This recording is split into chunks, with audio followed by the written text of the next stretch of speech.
처음부터 하시면 돼요. 예.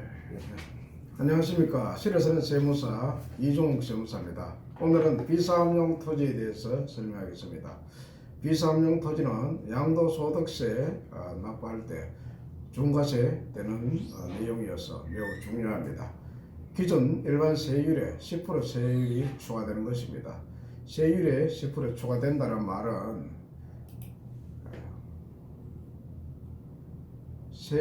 세금이 10% 많아진다는 이야기가 아니고 과세 표준에서 세율이 만일 20%면 30%가 되는 것이기 때문에 세액으로는 매우 많이 늘어나게 되는 것입니다.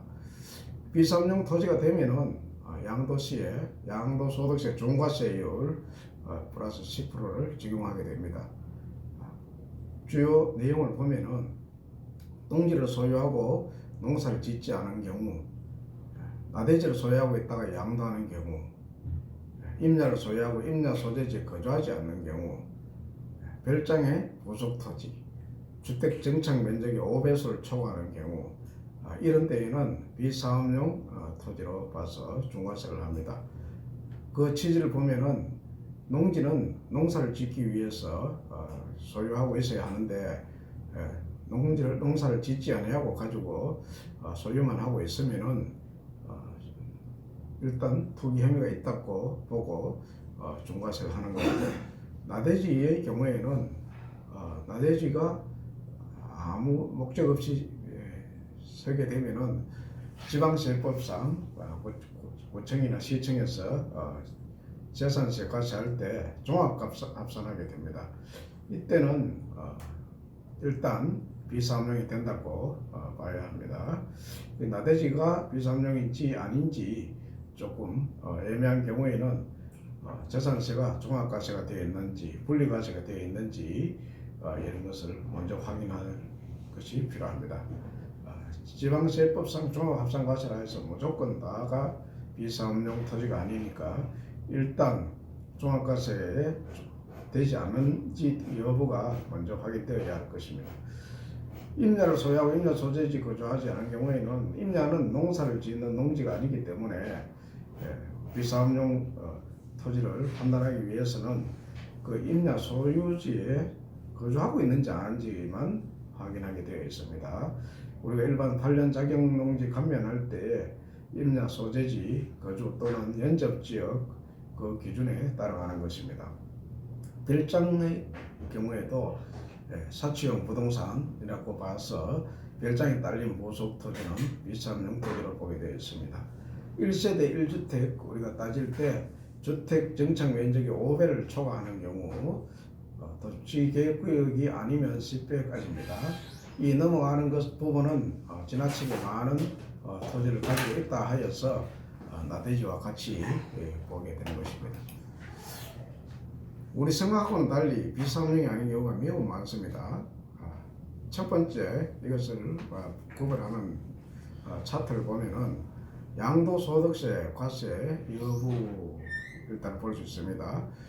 8년 이상 농사를 지었거나 농지 대토를 하게 되면 이 조건이 되면은 중과세 정도가 아니고 아주 감면을 다 받게 되기 때문에 더 이상 검토할 필요가 없습니다. 그런데 이 8년 자격 농지 감면이 안 되고 농지 대토에도 해당되지 않는다면은 일단 다음 단계로 봐야 합니다. 다음에 무조건 사업용 토지가 되는 경우, 그런 경우에는 세법에 나열되어 있습니다.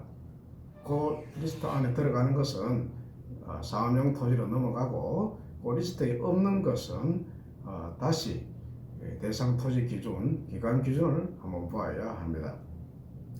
일단 사업용으로 섰는 시기가 1년 정도밖에 되지 않는다면 나대지를 계속 가지고 있다가 이렇게 된 상황이면은 바로 사업용 토지가 되지 못하게 되는 것입니다. 나대지를 가지고 있다가 집을 지어서 적어도 2년을 넘겨야 이 기간 기준을 맞추게 되는 것입니다. 사용 현황 기준을 보면은 이 사용 내용이 비사업용 토지 아니게 된 때, 농사를 짓게 된 때, 나대지에 집을 짓게 된 때, 이때 사용 현황이 충족됐다면은 오른쪽에 있는 기간 기준도 충족해야 합니다. 첫 번째가 3년 중에 2년을 사용해야 되고, 두 번째가 5년 중에 3년을 사용해야 됩니다. 세 번째가 보유 기간 중 60%를 사용하면 됩니다. 그런데 이것은 모든 것을 다 충족하는 엔더 기준이 아니고 어느 하나만 해당되면 됩니다. 오화 기준을 사용하시면 됩니다.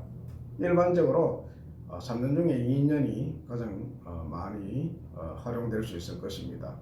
그러므로 우리가 나대지에 집을 지었다 하면 금방 그 집을 팔면은 비사업용 토지에 해당되어서 중과세가 되게 되는 것입니다. 적어도 2년 이상 유지한 후에 팔아야만이 3년 중 2년의 기준을 충족하게 됩니다.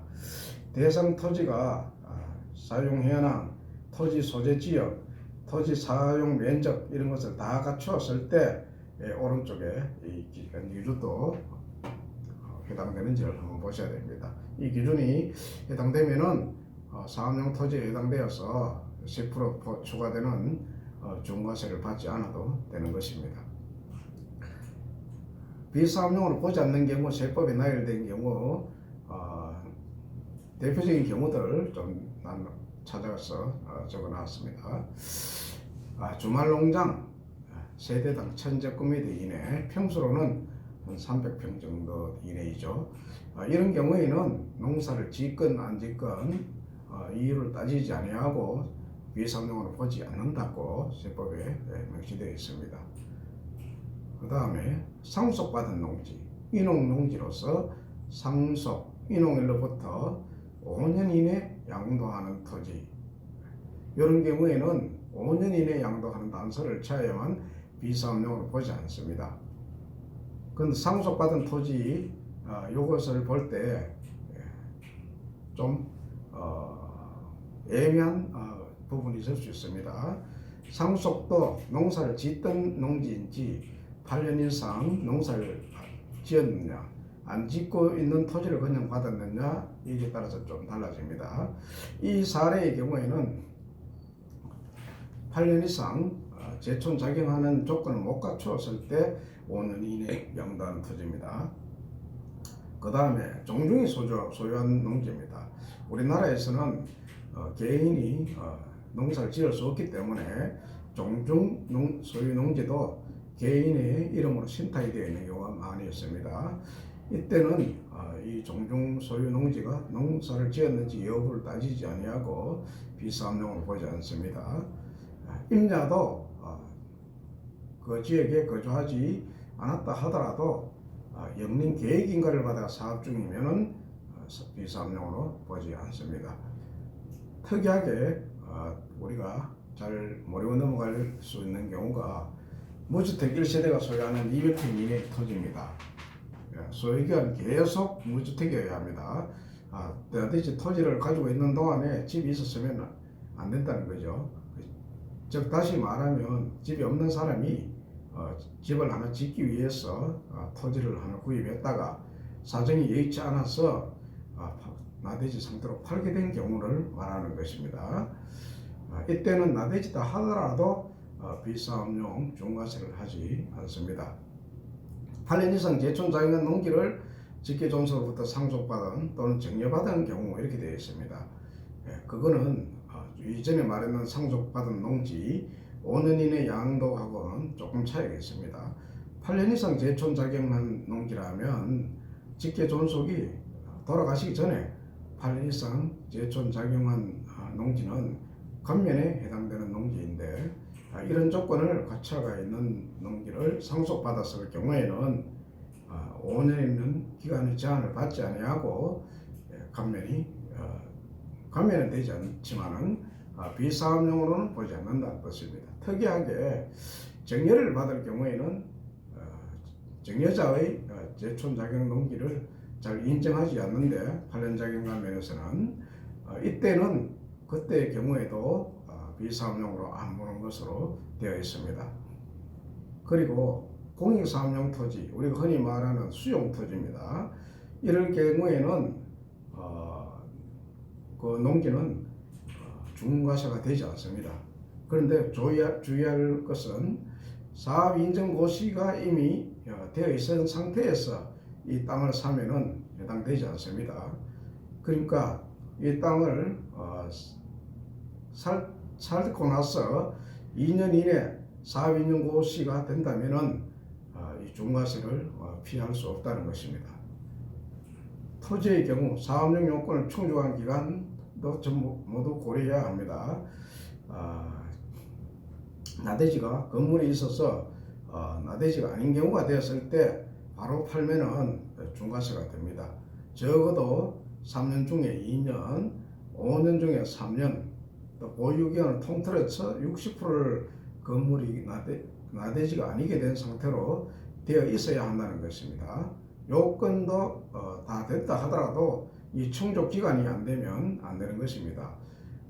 계속 부재지주로 농사를 짓지 아니하다가 나중에 와서 1년 농사를 지었다 해서 비사업용이 피할 수 있는 것은 아니다는 거죠. 적어도 2년 이상 농사를 지어야 3년 중에 2년 첫 번째 조건에 해당되게 됩니다. 이 세 가지 조건은 유리한 것 하나면 해당되어도 되는 겁니다. 또한 법령에 의해서 사용 금지된 토지가 있습니다. 상수도 보호구역 등 집을 지었고 건축 허가를 낼 수 없는 그런 토지들은 그 기간 동안에 사업용으로 봅니다. 이상으로 비상업용 토지는 더 세세한 부분이 있으나 일단 이 정도가 우리 일실생활에서 많이 볼 수 있는 내용입니다. 마지막으로 우리 마음을 다스리는 오늘의 시를 쓰는 시 세무사니까 마지막으로 시 한 편을 보겠습니다. 이 시는 요즘 유명한 나태주 시인의 시입니다. 제목은 풀꽃입니다. 풀꽃이라고 하는 꽃은 우리가 보는 어떤 잡초꽃 같은 이런 꽃이겠죠. 한번 낭송해 보도록 하겠습니다. 풀꽃 자세히 보아야 예쁘다. 오래 보아야 사랑스럽다. 너도 그렇다. 감사합니다.